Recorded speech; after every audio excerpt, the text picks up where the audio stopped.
It's just like...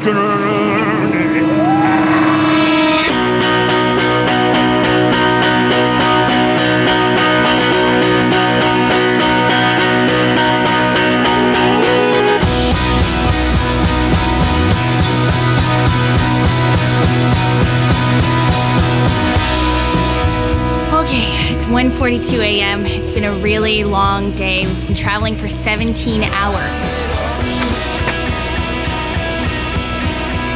Robin is speechless. You know it's been a long trip when Robin has nothing to say.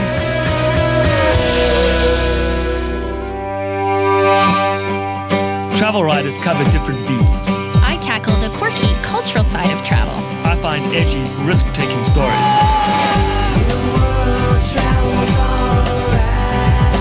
The trick is to find stories that inspire. And the stories that sell.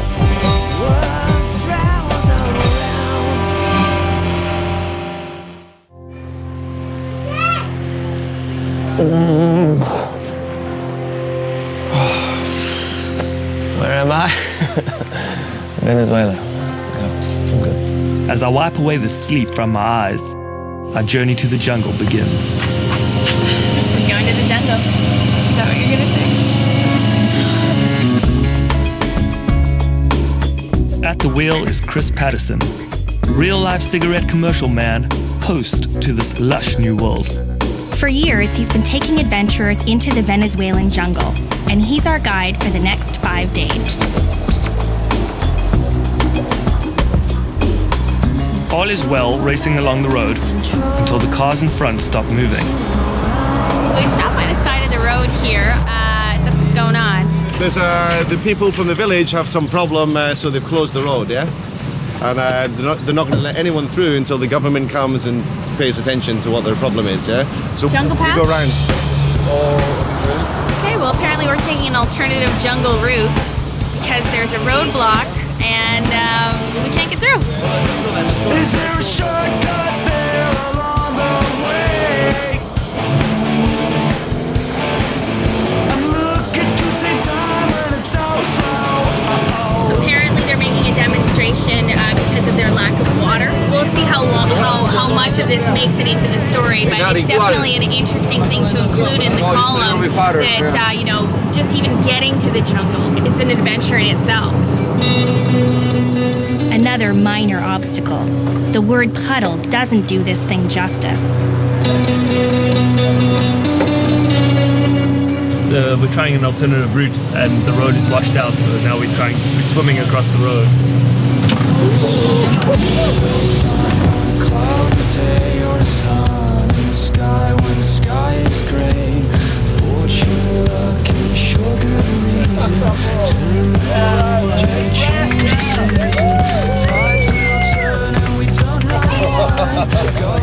We were submerged in water. The mud was like up to here on this side. Here's me and an armadillo.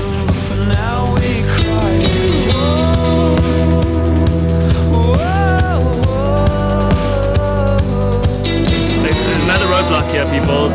Cows. The cows are revolting. Viva la revolution moo.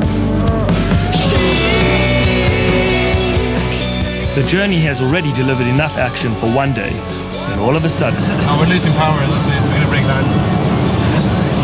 And then the battery light goes on. Uh-oh, we're in trouble. We're in the middle of nowhere. I think some water got in the alternator, and I think we've lost power, or we're losing power. No power, no. That's it, guys. Done. The jungle adventure continues. We've lost the alternator and the battery. So we're about to lose power. And we are in the middle of nowhere. Okay, so the car is kind of chugging to a complete stop. Shit happens when you're traveling. Like, this happens all the time. Things break down, plans change. This is the nature of the game. We hail down a pickup truck. Okay, so we're gonna get towed.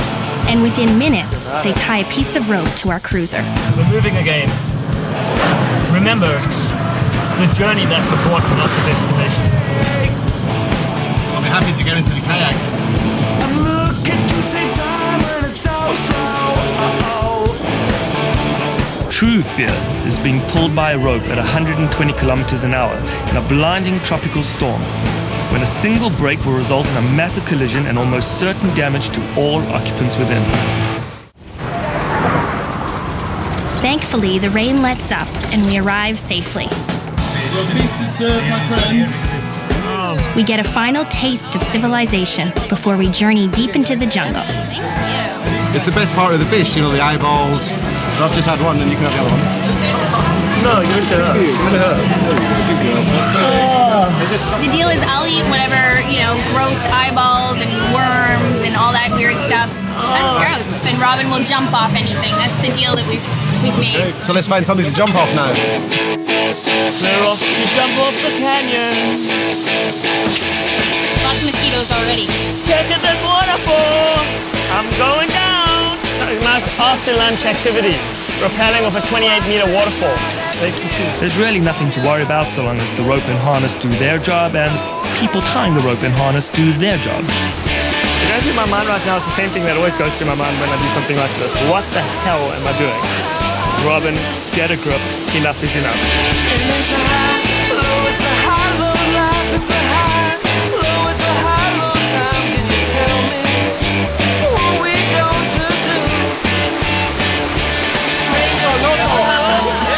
Some local boys are at the bottom laughing hysterically at the balls of this gringo. I'm glad I'm not doing it.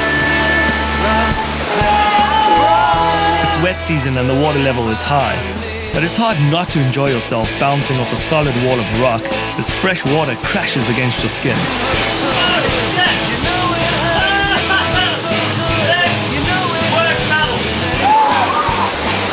The only language we can communicate with is laughter.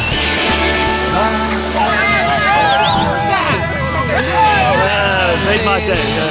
Made my day.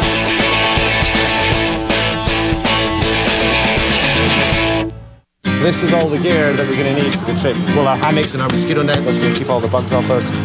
Here is our fishing gear, because there's lots of nice fish in there. Basically what happens is I sit at the back here and you paddle. Okay. That's how it works. Deal. Okay, I'm ready. Right. No, left. Yeah. I dip my paddle in the water and the kayak skims silently above the surface. Though there are faster ways to travel through the Orinoco Delta, I'm convinced kayaking is best. Yeah. The animals, I feel like we're being watched. We are totally in the jungle now. Oh, look. And there's a mother with a baby and beautiful. The Delta is home to the Warao, the people of the canoe. Hey, how's there? Look at that. Thank you. Oh, beautiful day. Okay, well, so what do we do? No, home sweet home. Well, we're going to set up some hammocks. Out in the bush, it's goodbye mattress, hello nylon hammock, and mosquito netting. Cool. This is great. Okay, so the mosquitoes are totally attacking me, so time for bed, I think. I'm safe in my little nest, my little robin's nest. Good night. Going in. Step 1, shake yourself off. I was told to shake out my hair, too. They're also attracted to the light, so I gotta get in there, and I gotta get in there fast. Oh, I'm in. Okay, I think I'm safe. It's much cozier in here. The mosquitoes, this is such an awesome experience, but the mosquitoes are kind of getting to me. Oh, you can see the mosquitoes on the outside trying to get in. Mosquitoes buzzed around like winged vampires.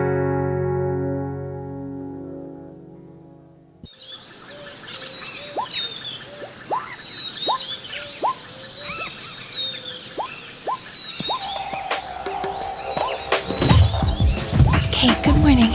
I had a fantastic sleep last night, listening to the frogs in the middle of the night, and it's really special. So even though the mosquitoes are really bad, my sleep is awesome. Sleeping in a hammock takes some getting used to. Last night, the mosquitoes were like an air raid siren constantly in my ear. Just couldn't sleep because of it.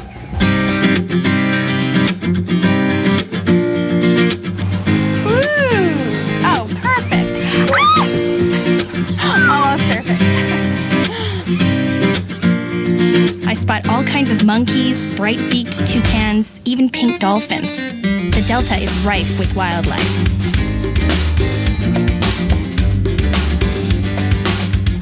And probably the best thing I use for memory is photographs, because a photograph speaks 1,243 words.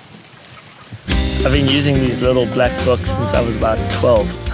My keywords from the first couple of days in Venezuela: canyoneering, 28-meter waterfall, roadblock, 4x4 washed out bridge, armadillo. We're gonna stay at the beautiful lodge tonight, gear up for tomorrow. Tomorrow's gonna be hardcore. We're gonna go bushwhacking, eating worms. So tonight I'm really going to enjoy myself and prepare for the big hardcore day tomorrow. The unspoiled beauty of this wilderness is staggering. The water is a mirror to the lush tropical trees that tower above it. The sky is as big as Dali's imagination. I'll read of Bolivar in the light that gets through my window. Getting paid to travel is one of the best jobs in the world. But after a while, things can start to look the same. I'm quick to remind myself of how lucky I am to be here. After all, there's nothing worse than being jaded. So Chris and I are out here in the jungle and we're foraging for food. Okay, well, I'll follow you and try not to touch anything. How about that? Chris told me about the famous Marichi worm. It's a thick, juicy slug that lives in the Marichi palm. It's a Walau delicacy. Little example here of spiky thing. Everything's quite severe in here. It's very inhospitable. Since I'm here to learn about the Walau lifestyle for my column, I figure it only fair to eat as the Walau do. What is this? So we got lucky straight away. Look at that. Drink. Don't waste any of this. And this is really good for you. This is full of minerals. That's really going to hydrate you. Ow, ow, ow! I'm getting bitten like crazy. Oh, wasps. Oh, okay, shit. let's go. Walk. Just walk through. Keep walking. Jungle. Keep going, guys. We have no choice. We have to keep going now, yeah? The modern gonzo guide to fishing for piranhas. Number 1, get a cocktail. These are the days. Fishing rod, bait attached. It's important to find yourself a Warao villager to come and show you how to fish piranhas. Me llama Eli. Elio? I've never been a big fisher myself. I've only been fishing once or twice before. It's kind of like travel riding. You throw out a pitch, it's kind of like a piece of bait. Put it out there, see if anyone bites. If they do, reel them in and try and hook yourself an editor on a publication. Fishing for piranhas, it's just like travel riding. You really see those? Look at that. Yeah, I know. I like the jungle until it hurts me. All of a sudden I'm like, If you're strapped for food, the jungle will always provide. It may not be filet mignon, but protein-packed snacks are everywhere. Slushy in here. If you get really hungry, why not try termite? We haven't found any Marichi worms yet, but another great source of protein are termites. Oh my God. Who are you? Because they are actually rather tasty. Oh no. Oh no. Lovely. Live It's like ants? mince. Trust me. Look. Oh no. Oh my God, they're alive. Go All on. right, I feel weird licking your arm, but okay. There you go. Ew! Ew! Yeah, but they're quite tasty, yeah? No! Chris tells me that we are the first non-Walau to trek in this part of the jungle. There aren't many places left in the world where you can explore the unexplored. There I was, boldly going where no other travel writer had gone before. Told me to be careful in here because sometimes there's scorpions. Oh my. This is what we have to really look out for, yeah? Okay. We don't want to upset this guy. You want to try and hold him, or? Hell no. Ow! The jungle bit me. This is a Marichi tree trunk. Quite often we find grubs, big Marichi worms in here. This one is just a bit too old. They've all turned into beetles already, Right. and they're no good to us anymore. Unfortunately, getting this worm isn't as easy as it sounds. It soon becomes the hunt for the Marichi worm. We asked around at several Walao villages. So far, no luck. I just caught a piranha, and look at this little guy. Hello, little guy. Look at those nasty teeth you have. Oh my God. Yowzers. Okay, the question everybody wants to know is how do they taste? They're delicious. And we'll make a nice little fish platter. It's a killing machine.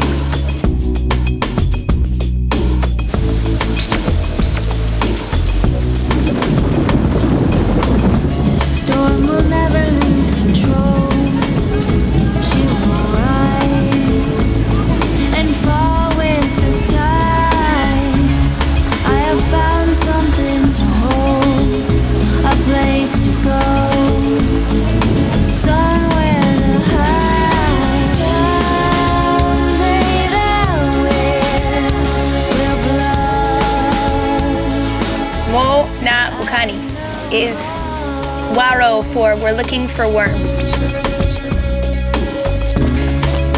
Okay, let's go. Jungle trekking. Pretty hardcore. Let's go find this elusive Marichi worm. Ah, yes, the worm. Let's do it. The story definitely has changed. Originally, I was going to do a jungle survival with Chris in the bush, but it became the hunt for the elusive Marichi worm.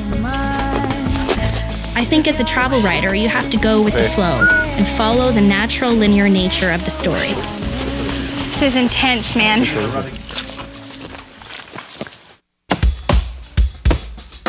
The suspense is killing me. Would the Marichi worms be there, or was this trek for nothing? Okay, here she comes. This one. Oh, no. Oh, it's a big one. Ay, ay, ay, ay, ay. Gosh. That's huge. Not so many, but they're in here. Well, we found the Marichi worm, and it's this huge, white, thick slug. Oof. Okay, you won't bite it if you hold them good. Okay. Oh my God. Come on. There's no way I can eat it while it's moving You can like have that. the best one. It's actually a huge aphrodisiac. Oh boy, okay. So we're just going to nip off his head, yeah? Oh. There you go. And that's the nice... Oh.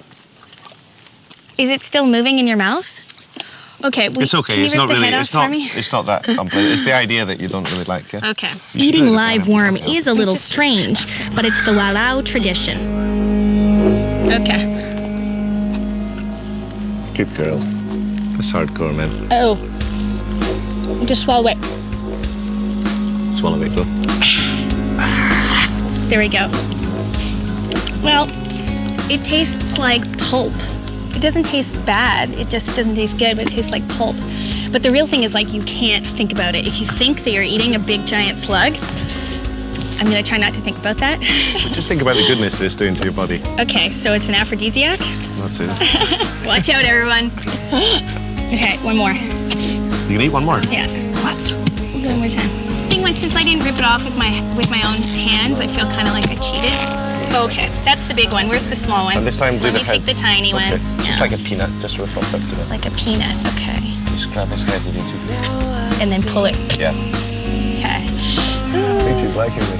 I know, the only part that I'm uncomfortable with is ripping its head off, but I can't be a pussy about it. I gotta really go for it. Okay, ready? Yes, that's it. Head off. Head Squeeze off. it a little bit. Squeeze it out just a bit. This is Upside not a down, worm, this upside is down. not a worm, this is not a worm, this is not a worm.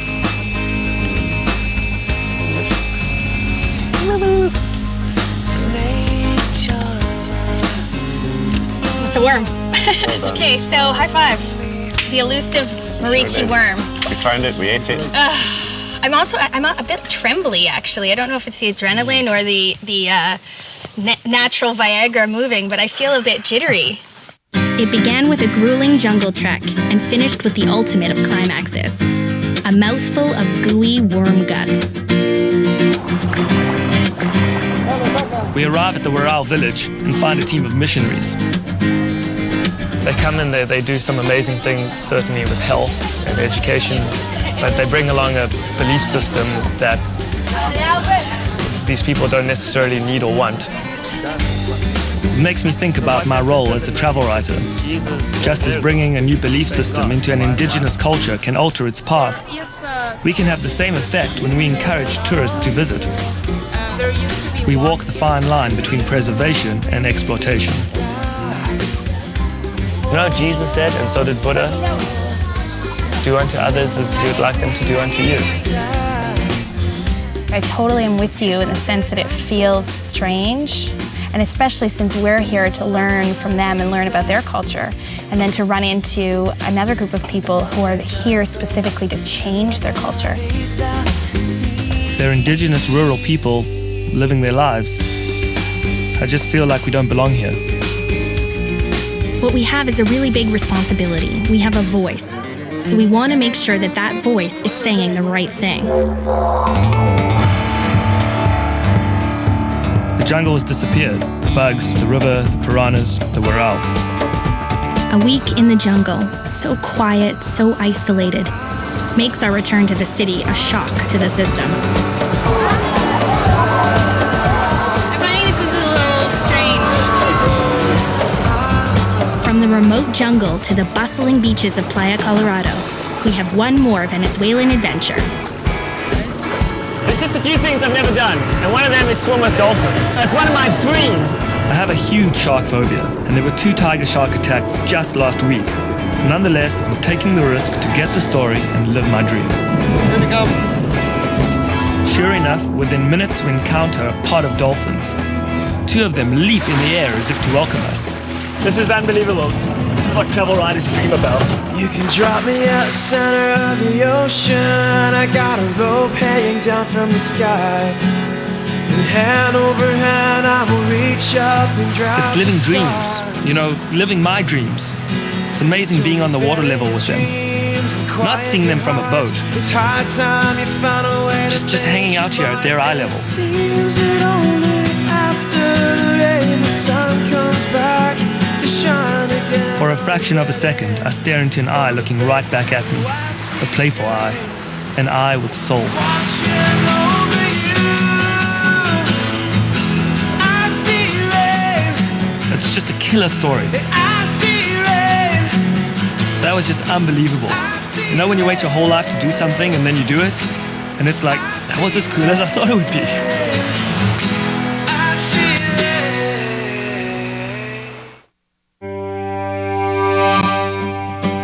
Give me your leg, we're doing a bud count. Alright, here we go. 1, 2, 3, 4, 5, 6, 13, 14, 15, 16, 21, 32, and we're 2 inches from the knee. 34, 35, 36, 37, 38, 39.